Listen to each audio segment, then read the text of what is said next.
Welcome back to Tenure, a game menu, where we break down how you can get tenure and explore topics loosely related to tenure. My name is An Li, a Chinese historian who currently works at the University of Texas at Dallas. Today, I am joined by Dr. Gilbert Zhe Chen. Gilbert received his PhD in Chinese history from Washington University in St. Louis in 2019. That same year, he joined the Department of History at Towson University as an assistant professor. His research explores the intersection of religion, law, and gender in late imperial and modern China. His work has been published in journals including Late Imperial China, Journal of Chinese Religions, Modern China, and the International Journal of Asian Studies. The institution that Gilbert works in is considered to be teaching-focused, and his teaching load is the so-called 3-3, which means that he teaches 3 courses a semester and 6 courses a year. Gilbert describes the teaching and research life to be seasonal, with a busy beginning and end of semester, more predictable middle part of the semester to develop new preps for later, and conferences as an opportunity to conceive new projects and get the writing done. Besides teaching and research, Gilbert also has a 16-month-old son, and his wife is currently attending nursing school. As an only child, Gilbert lives with his parents and parents-in-law in the same household. So he also teaches summer courses to bring in extra income. So besides a researcher and a teacher, it is a unique opportunity to view a professor's life in broader context. Gilbert is one of the speakers that generously share many details about himself, including purchasing price of his house and being on the job market.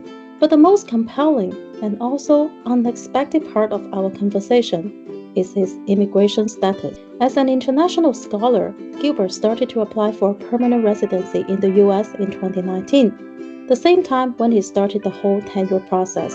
After 6 years of waiting, he finally got his green card in 2025, also the same time as he got his tenure promotion.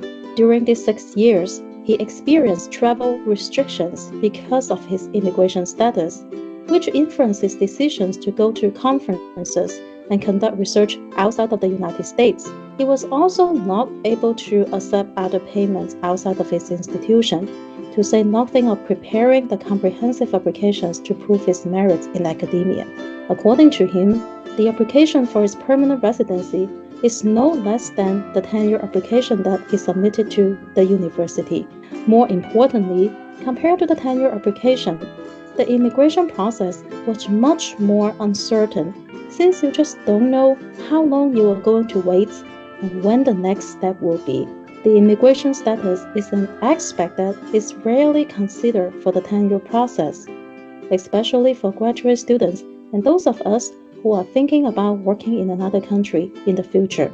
So, how do you continue to publish in teaching-focused institutions, and how do international scholars navigate the tenure process in and outside of the job? Let's listen in.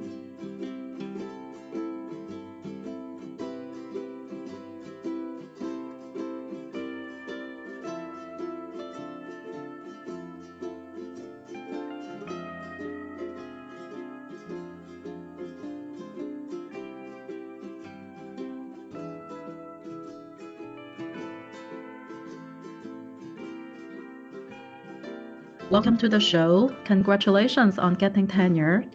I also know that you just bought a house. Many things to celebrate this spring. So please start off telling us a little bit about yourself.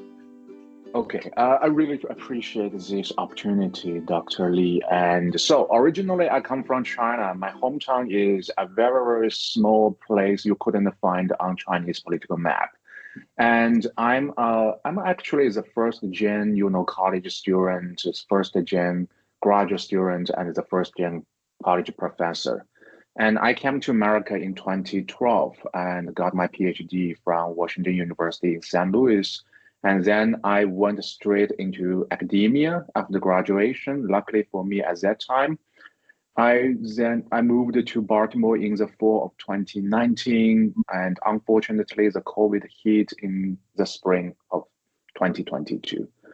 And so research mainly focus on using legal cases to understand the religious activities and people at the grassroots level, and both in imperial China and more recently in contemporary China. Yeah, so that's it. So it sounds like you just got tenure and you submitted your tenure portfolio last fall. So could you tell us a little bit what have you accomplished in order to get tenure? Okay, so here I needed to first explain my institution. So my institution is a teaching-focused university. In this regard, it's not like R1, that is the research is the main focus of the faculty. So here, my institution value more on teaching. Thereby, regarding the tenure requirement, it has three components. The first is about your research publications. The minimum is 3 peer-reviewed articles. And a second component is teaching load. The regular teaching load is 3+3, 3 in the spring and 3 in the fall and 3 in the spring. And then the final component is service, which means your active participation, into both department and college level committees. And so regarding what I have accomplished over the past few years, I have published 5 articles when I submitted the tenure file. Besides, I have published 6 books reviews. And regarding my teaching, I have developed about 9 to 10 courses. Some of them are lower level, some of them are up levels. Some of them are inherited from my predecessor. Some of them are developed by myself. And in addition to teaching, I also advised about 40 undergraduate students annually. Some of them are freshmen, some of them are history major students, some of them are non-history major students. And meanwhile, I also attended about 5 to 6 committees, 2 or 3 at the department, 2 and 3 at the college level. So that's it. You have accomplished a lot. It's very impressive. Oh, thanks. So what is the support from your institution? So there are several ways of support. First of all is, of course, financial support. There are about, like, when I got the job, there were about, like, I forgot the details. It has been so many years, about like probably 1,000 to 2,000 startup fund. And then in addition to that, there were about 1,500 annual travel grant. And there are several, internal research grants for application. And actually, I have won several. And each of these internal research grants was amounted to probably $5,000 to $8,000. But as I have mentioned, the main focus of the institution is on teaching. Thereby, there is no pre-tenure sabbatical leave, which is quite common at R1 institutes. And there is no teaching assistant. The research assistant is available, but you need to apply for it. And given that my research using a lot of Chinese language sources, so I haven't found a research assistant with this kind of linguistic abilities. But some of my colleagues have actually found a research assistant. And recently, the College of Liberal Arts, in which my department was situated, has allowed the faculty to apply for a grant proposal writing course release. You can apply for it if you want to get one course release in order to use that time to craft a grant proposal for external fundings. Yeah. So that's basically the resources provided by the institute. The good news is, so right now, so the situation is a little bit precarious.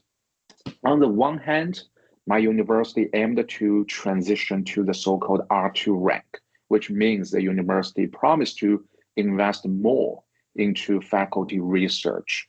But on the other hand, the institution's financial situation has been affected by the state deficit this year, and there will be a statewide budget cut, which would affect every public university in Maryland. And so that's the reason why, I don't know, and actually the university leadership don't know what would happen in the following years. Yeah. So based on your understanding, how do you think this budget cuts or the current challenge in finance that faced by all the public universities gonna personally affect you? So for me, I would say probably the most direct impact would be the impact on travel grants. The university had basically speaking made it harder to get the travel grants, especially if you are not going to present a paper at that conference or workshop. But otherwise, as I have mentioned, the leadership is still trying to figure out the details. And because the state just have announced this budget cut in early April, and so many of the details have not been finalized, and so we are still waiting for the details. But luckily for me, I'm not like my science compartments. Their fundings had been negatively affected by the federal government's action in recent weeks, and that's very, very scary. For sure. And you also mentioned that Towson is a teaching-focused university, although it's on the way becoming an R2 university. So you mentioned that there were some opportunities for course release. How Yeah, many course releases have you been getting during the tenure process in the past 6 or 7 years? I probably got one course release. Uh, I forgot when, probably during the COVID. And oh yeah, I got several. So this one is academic related, but I also got a family related course release that was due to my wife's childbirth. I got like a parental leave.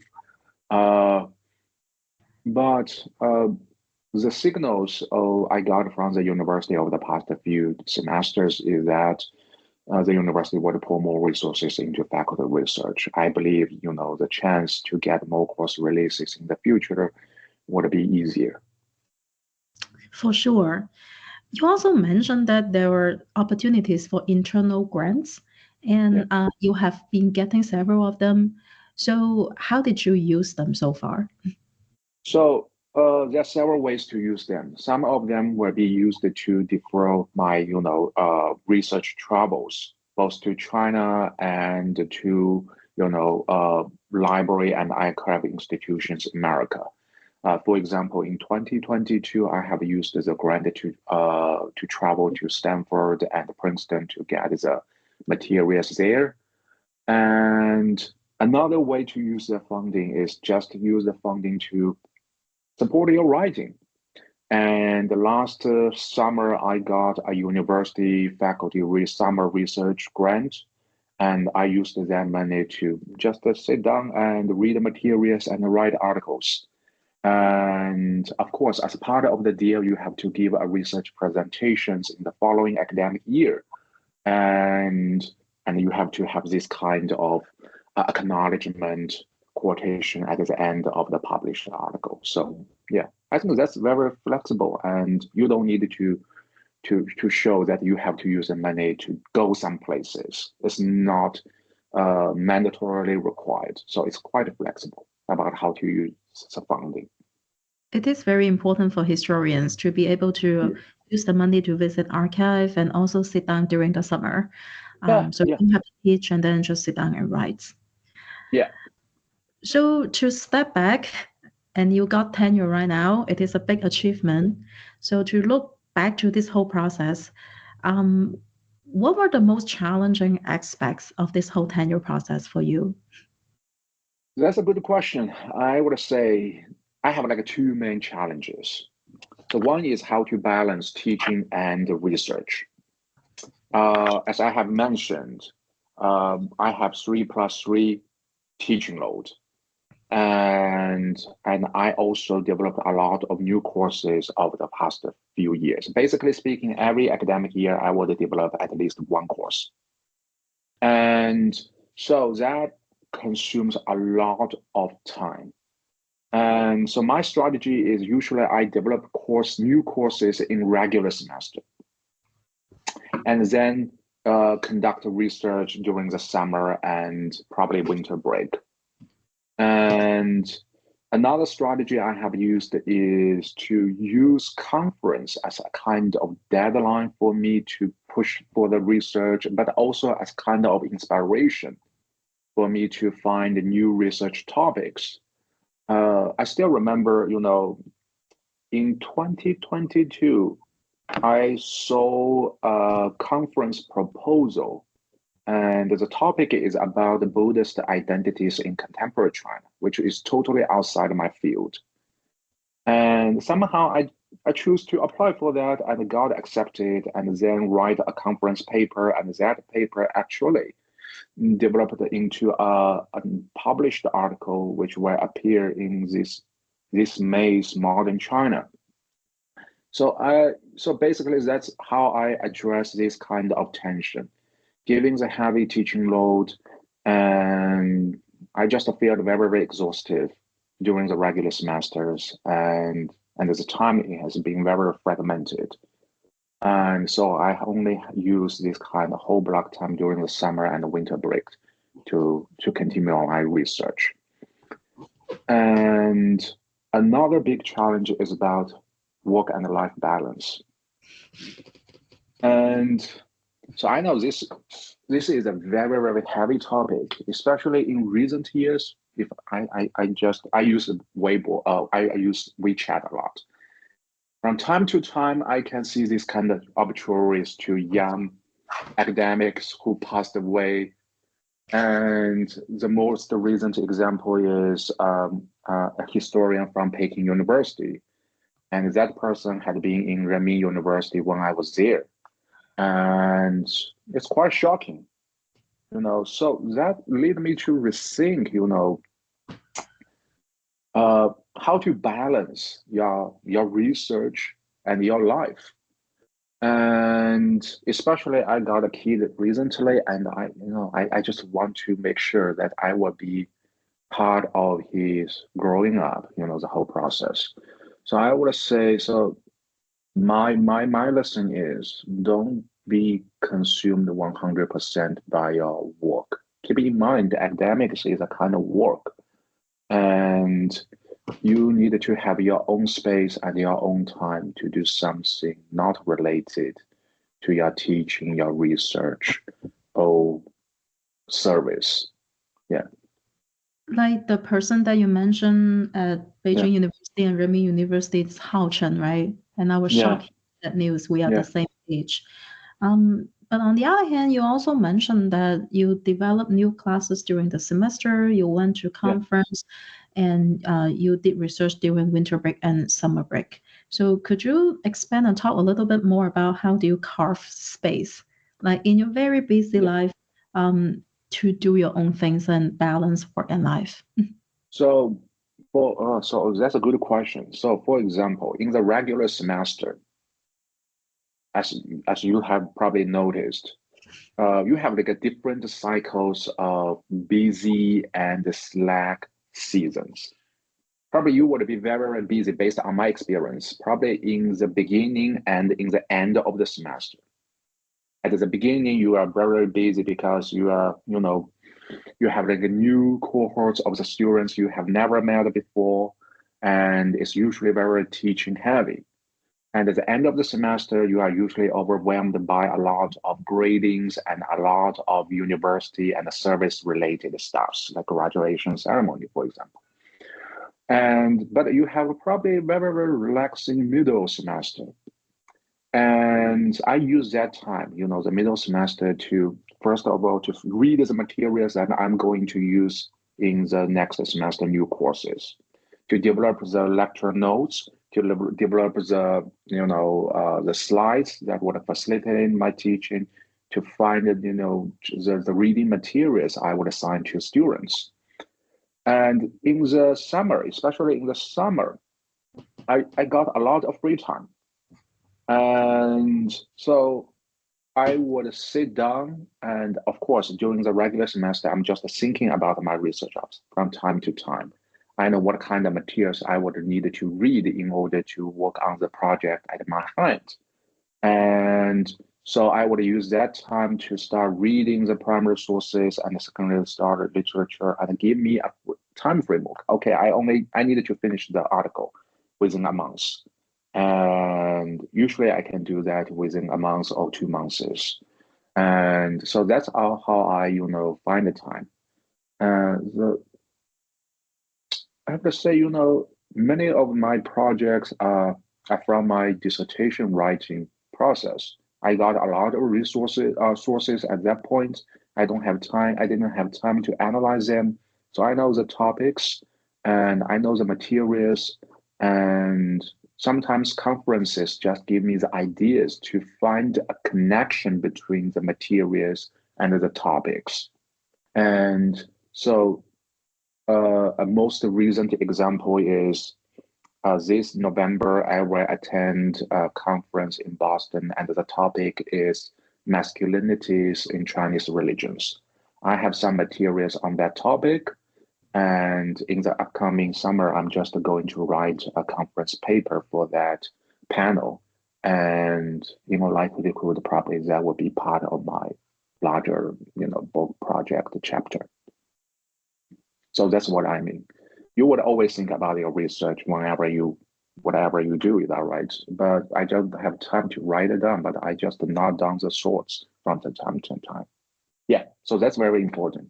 Every time I have some new ideas, I will write it down into a Word document and then come back to review them in the summer. So do you have a specific time during the day you work on your writing? In the summer, I would say it's a very intensive writing period. I would probably every morning and afternoon, I would spend at least 2 to 3 hours. And but I don't have this kind of non-stop writing session throughout the whole year. And during the regular semester, I just prepare my lecture notes for the new courses. It's of course is another sort of writing, but it's not writing for research. It's writing for teaching. And then there are other kind of writing, the writing for services. So I would say probably right now I have a kid. I will write at 8 to 9 p.m. when he goes to bed, because in the daytime, it's really hard. That is related to a different topic. And is, in the daytime, I sometimes, like yesterday, I brought him to the Zoom, and the day before, I brought him to the library for a reading session. So there are other things you need to take care. So since you mentioned the childcare responsibility and you being a father, now let's approach tenure in a broader context. So would you be willing to share with us a little bit what is your starting salary of the job in 2019?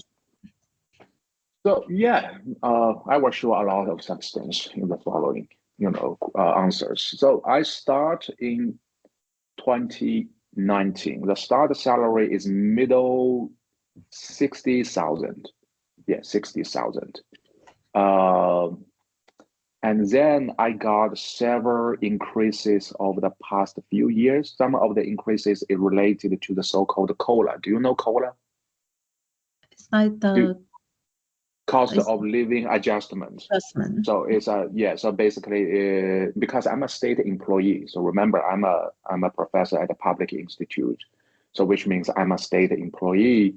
And so this is a statewide cost of living adjustment plans. And thanks to COVID, there are significant, COLA adjustments over the past few years. Another way of increase is related to merit.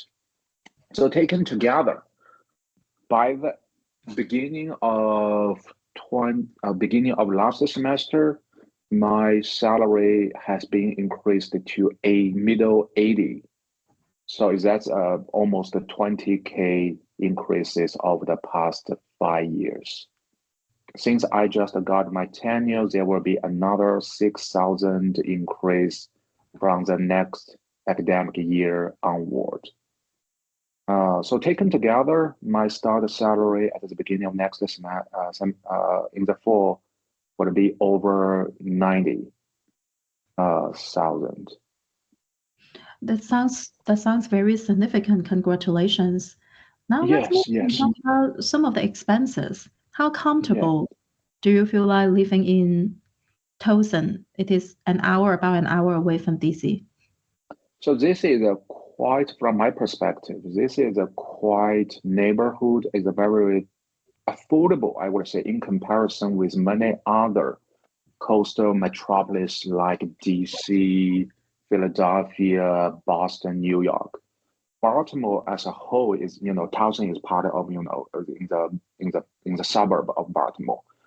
The Baltimore region as a whole is quite affordable, I would say. And of course, the real estate market in recent years had been, I would say, go out of control. But the housing market is still, I would say, from my perspective, still affordable, not so crazy like in San Francisco or New York or DC, where the starting house price would be $1 million at least. And so, because I largely cook from home, so the grocery budget is still manageable. And yeah, and of course, life is a little bit hard since my wife doesn't work. She is a nursing school student for the moment, and we have a baby to feed. And currently, my mom or my mother-in-law help take care of our baby. So I have to use my salary to support 4 people. But that's still somehow manageable. Do you own your current property? Yes. Uh, I just bought a new home last fall. It's a single family house because of the baby. We need more space. My wife and I decided we need more space. Uh, and the location is good. It's very close to nearby primary and middle schools. Within walking distance, actually. The schools are pretty good, and that's another big attraction for us. And we only have one car. Probably we will buy another used car in next year, because at that time I need to go to work and she needs to go to school, and one car is not enough. But for the moment, we just save money for that. And yeah, that's the two main assets we have. Of course, we have some money in the retirement account. Oh, yes. Speaking of the retirement account, here is my lesson for anyone who just got their first job. I have zero, education in how retirement system worked in America when I was a graduate student. And of course, that had been briefly mentioned at the job orientation I received.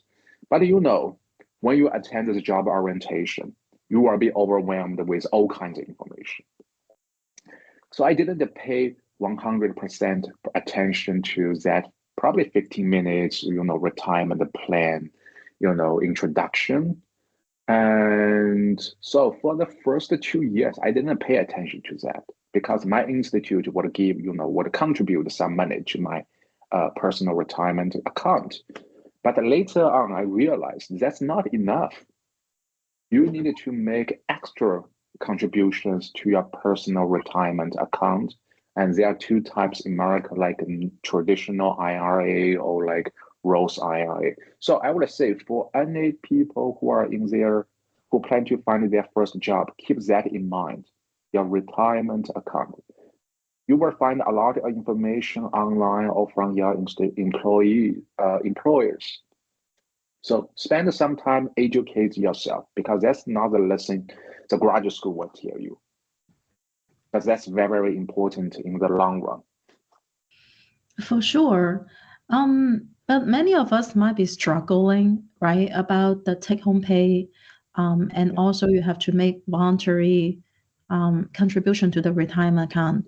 As you yeah, said, your salary has been in the mid 80s in the past several years. yeah. But you also have to use the salary to support four people in your household. Yeah. So, like, what exactly is your take-home pay? To be able to make extra contribution to a retirement account. So so currently, yeah, I can show the real substance here right now. So I just checked my retirement accounts this morning because I needed to prepare for the interview. So currently I have about combined, both myself and my wife's combined about 100K. Some of them come from my institutions. My employees have made contributions to these kind of retirement accounts. But I also made about $700 to $800 per month to these retirement accounts. Of course, I have to reduce that amount because of the baby, which is very, very expensive nowadays to feed a baby, in America. And I also got support from my parents when I finance, purchasing the home.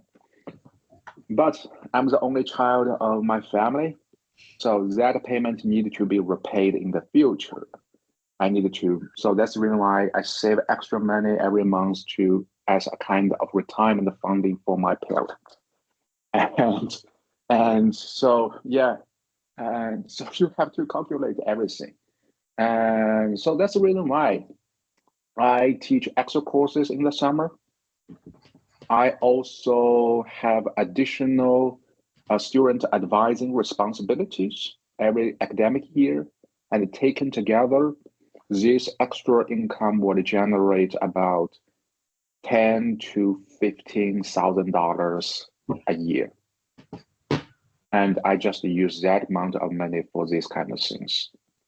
That's very significant to be able to generate extra 10 to 15,000 dollars a Yeah, year. So would you yeah. mind to share a little bit of details about how you break down the 10 to 15,000 dollars in terms of like how much it pays to teach an extra course, and then also is it by student for you to advise extra students? Yeah, sure. If you teach a summer course according to my institution, you will get $4,800 per course. As long as that course has at least 10 students, you will get the full pay. Luckily, I always got like 15 to 20 students over the past 2 years. And I teach two summer courses, which means it's almost $10,000. And then the extra advising responsibility will generate $4,400 per academic year. That number had been increased to 48 from the fourth semester onward. And so that's the amount of money I would get. And as I have mentioned, I also got some internal research grants over the past few years, which also generated some more income.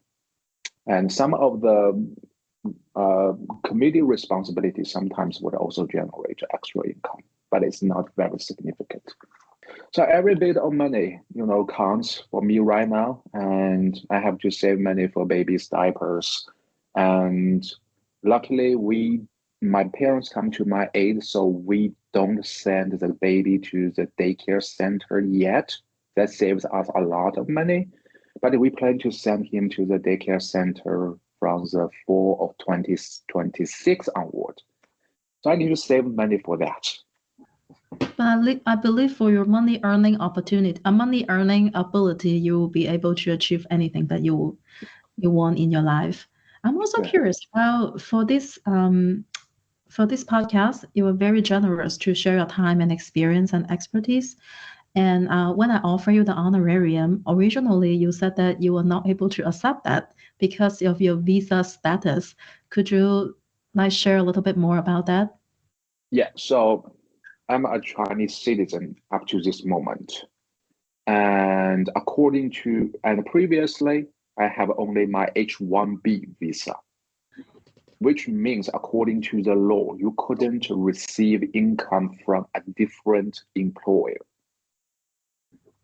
So that's the reason why in the past, if I give a guest lecture, for example, I couldn't receive any honorarium or extra, wages or salaries from a different employer. And that's a federal law. And so that's the reason why if you are international scholar and your visa situation is H-1B and hasn't received and haven't, got a green card yet, you are basically speaking, give free lectures or free out of institute service. There will be no payment.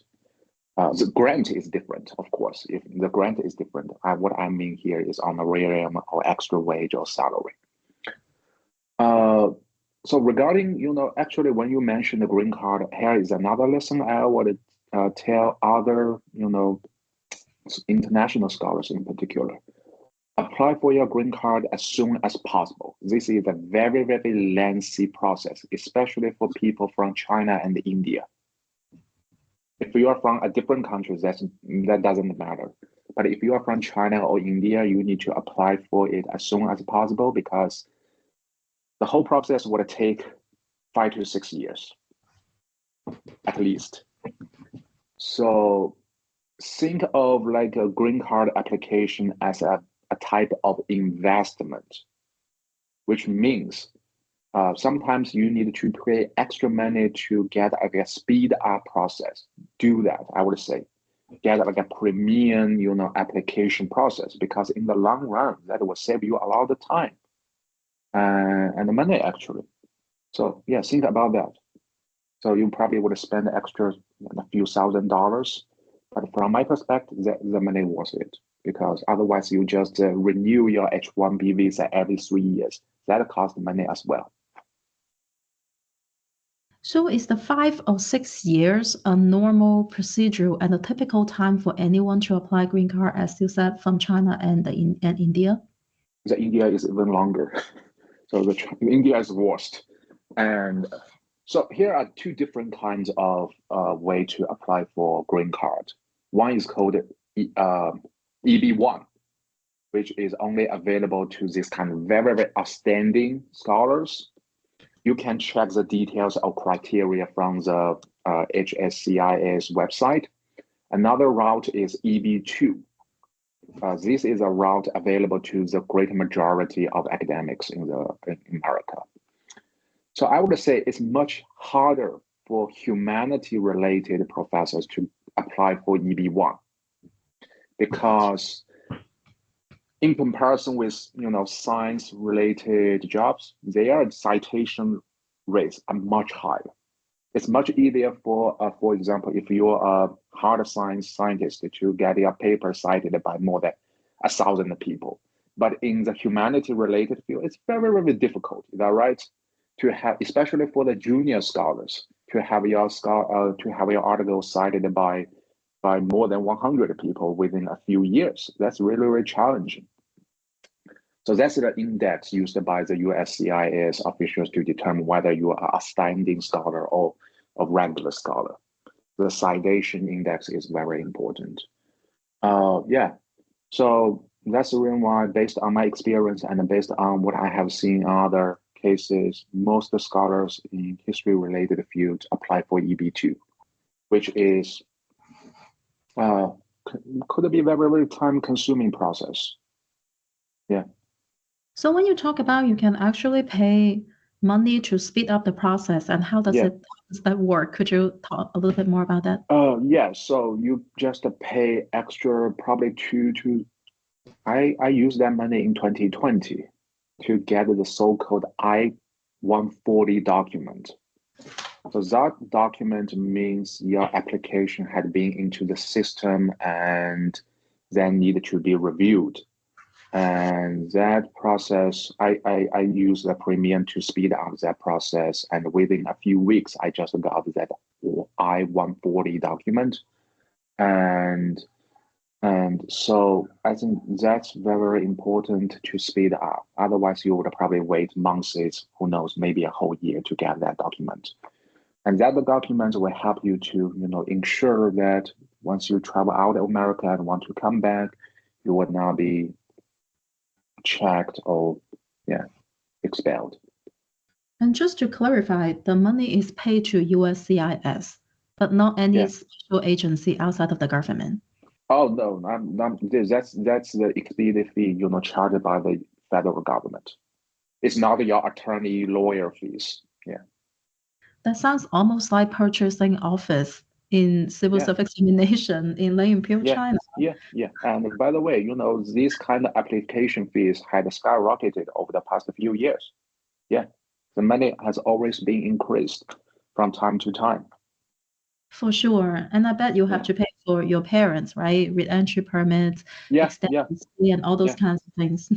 Yeah. Exactly. Exactly.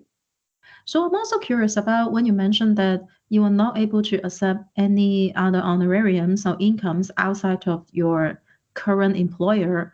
Does it only work for you, like because you are a federal employee, or it work for all the humanities scholars currently on H-1B visa? Yeah. It applies to all H-1B visa holder. So it doesn't matter whether your employer is a private institution or a public institution. It's a visa-related requirement. And you also mentioned that the citation is very important for USCIS to determine how fast the process can be, right? Yeah, So in yeah. this process, what role does your institution, Towson University, play? Does it matter at So all? so keep in mind, my institution only sponsor my application for EB2. If you choose to apply for EB1, you have to do it, yeah, at your own cost. And of course, the institute would provide a kind of letter to verify your employment status. But you need to find all other material. At one point, I made a point. Yes, yeah, that's a good question because I believe in 2023, I made an appointment with a lawyer, immigrant lawyer, to discuss whether I want to switch to EB1 because at that time I had waited for 4 years for my green card. I lost my patience. And the attorney, told me about the materials required for an EB1 application. It includes, for example, a number of letters from, specialists from your field to verify that you are an outstanding scholar. So make sure your letters were not from your dissertation advisor. That's not enough. You must have letters from different people from different institutions. And then you need, of course, a publication list to show that you have been an active researcher. And you also need to make a case that your publication had a huge impact on the field. How to verify the impact of your research in, citation index is a very important way for the UIS, official to know because they are not academics, is that right? So they are not historical. How can you tell your paper is a good paper? The only way they can do that is use this kind of hard data. And another way is, okay, what kind of conferences you have attended, what kind of membership you have got. So keep in mind, the membership is not this kind of paid membership. It's this kind of invited only membership. How many grants you have got and how many prizes you have got. So it's really, really, varied from one case to another case. One of my friends is in the biology, and he told me one reason that he got his EB1 many years ago is because his name is on the front page or on the cover of a very, very important conference handbook. So it tells the USS, the USCIS official. Okay, you must be a big name, so that in the field, that's the reason why your name on the cover of the conference handbook. Of course, we don't have like a handbook like this, is that right? Like the AAS or anything.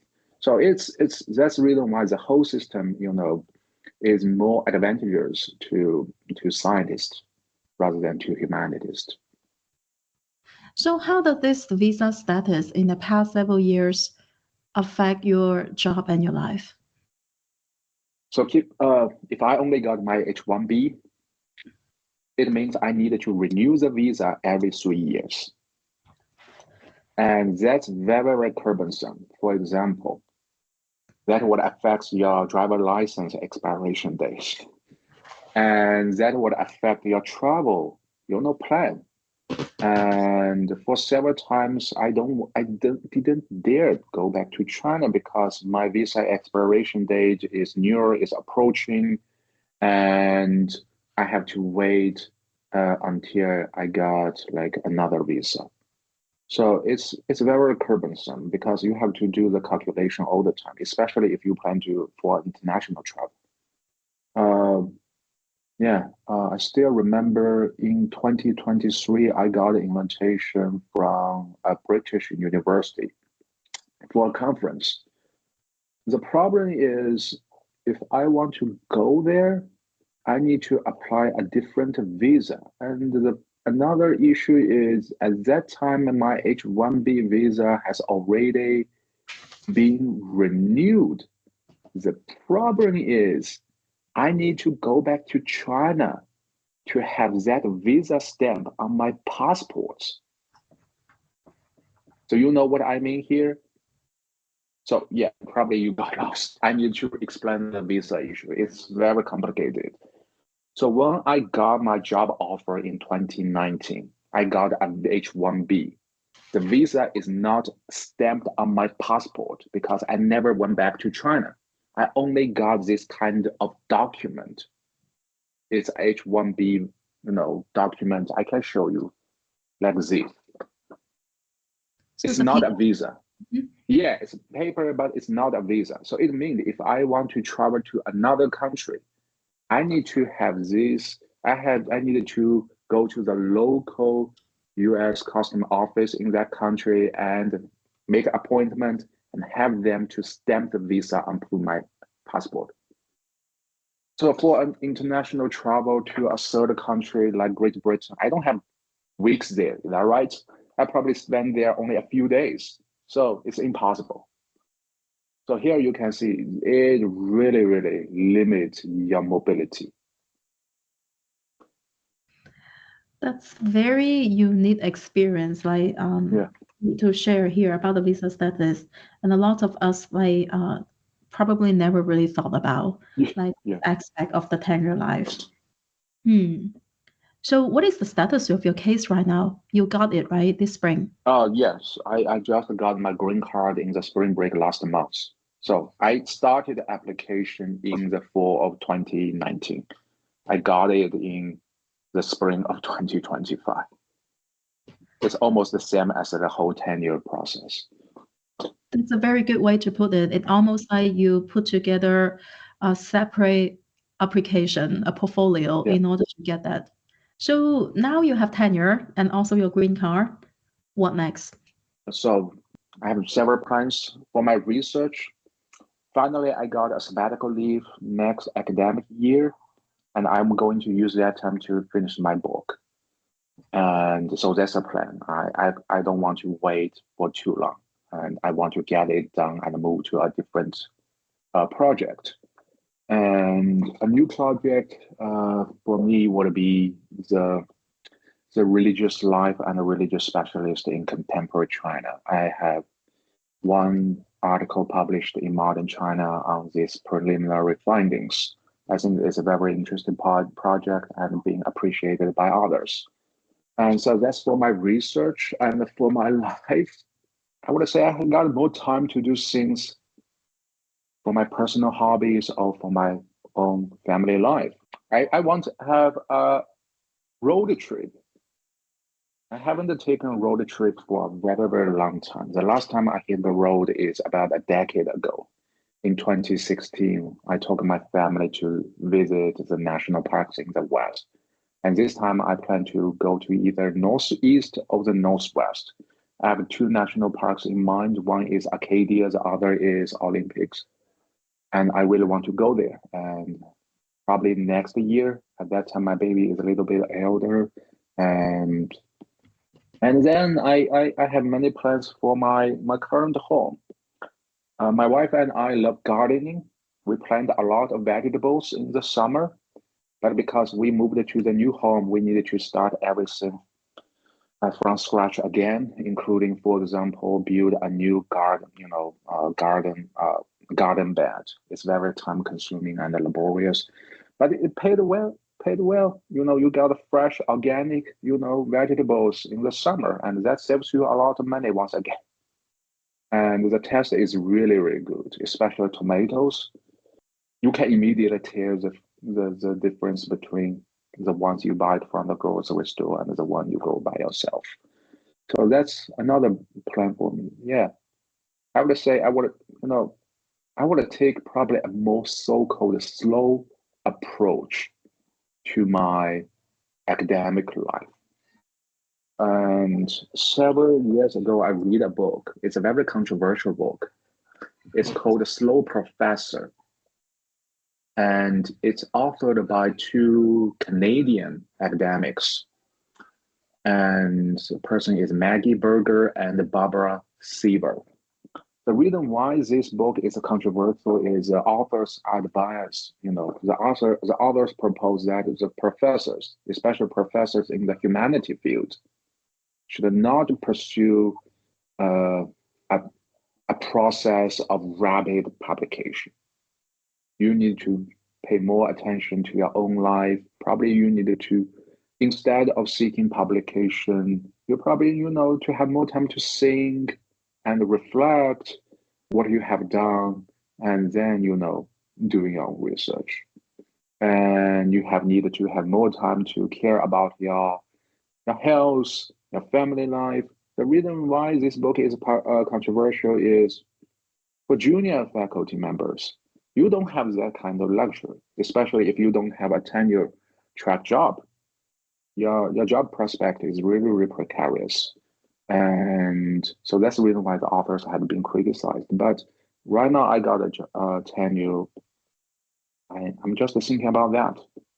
Yeah, and probably I will spend more time with my families, and especially this is also related to my personal experience. My father was a businessman when I grew up.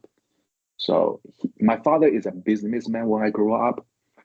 So it means he was absent from home for a long period of time, every year. And so I didn't have a chance to meet him a lot. So that's the reason why I believe I don't have a very, very strong bond with him. Sometimes when we are alone, I don't know how to talk with him. I don't want to repeat that kind of mistake in my kid's life. So I would say I would spend more time upon him in the following years. Yeah. Thank you, Gilbert. A lot of very exciting plans and very valuable reflections after tenure. So Yeah. before we end the conversation, what other things would you like us to know about you? I have talked a lot about myself, is that right? I have, yeah, I probably have nothing to add up to this moment. For one final lesson for others in new into the field, I would say plan in advance. That's very, very important. Even though you are in a probably very, very teaching heavy institution like me, you still need to find time for your research and for your own family life. And that's very important. And to gather tenure is a priority. And if you are not sure that you would gather tenure, I probably wouldn't recommend my fellows to have a baby. That's very, very time consuming. Yeah, I would say those who have a baby when they have, when they are not get tenure, I would say very heroic.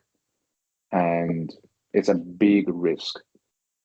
To get job security would be the cornerstone for the rest of your life, I would say. It is indeed quite a big risk. Yeah. Thank you so much for sharing, and congratulations for many things this spring. Wish you all the best with your future new projects, especially your book, and hope you slow down and enjoy your life in different national parks. And best of luck being a teacher, a scholar, and a more engaging father. Yeah, thanks.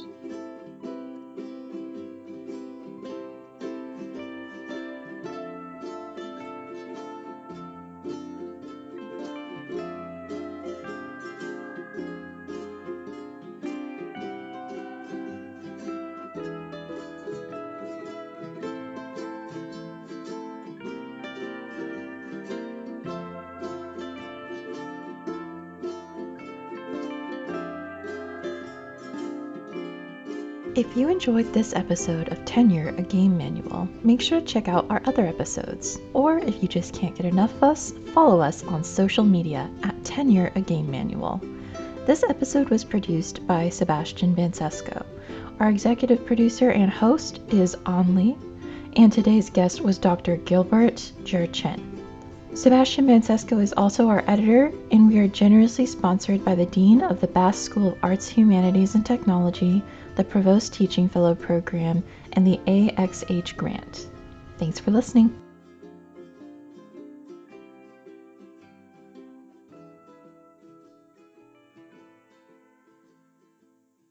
We've now reached our special segment where we ask everyday students, what's your favorite memory or experience with one of your professors? Today we hear from Cadence, an art student at UT Dallas. My Spanish professor from last year left a lasting impression on me because I told her about my fashion show that was coming up, and I really didn't expect her to come through and show support for like just a casual event that I was taking part in. But she showed up, and it was really sweet of her, and I really appreciated it. Besides that, she was just a really nice person. Like the way that she taught Spanish, she was a native speaker, and she just approached how we learned Spanish from a very empathetic standpoint, and I really appreciated that, especially as a non-native speaker. And even though I've been speaking Spanish for a while, it's still tough to kind of understand like grammar structure and such. So she was just a really nice person. I just really valued how she taught the class, how she made people interact as well. Like I feel like once you sat somewhere, that would kind of be your seat for like the rest of the semester, but she would kind of make us move around a little bit. And I really like that as well because it caused more engagement. So that was really nice. So yeah, I would say that that was a professor that left a lasting impression on me. Her name was Profe Puentes, Profesora Puentes, and she was great.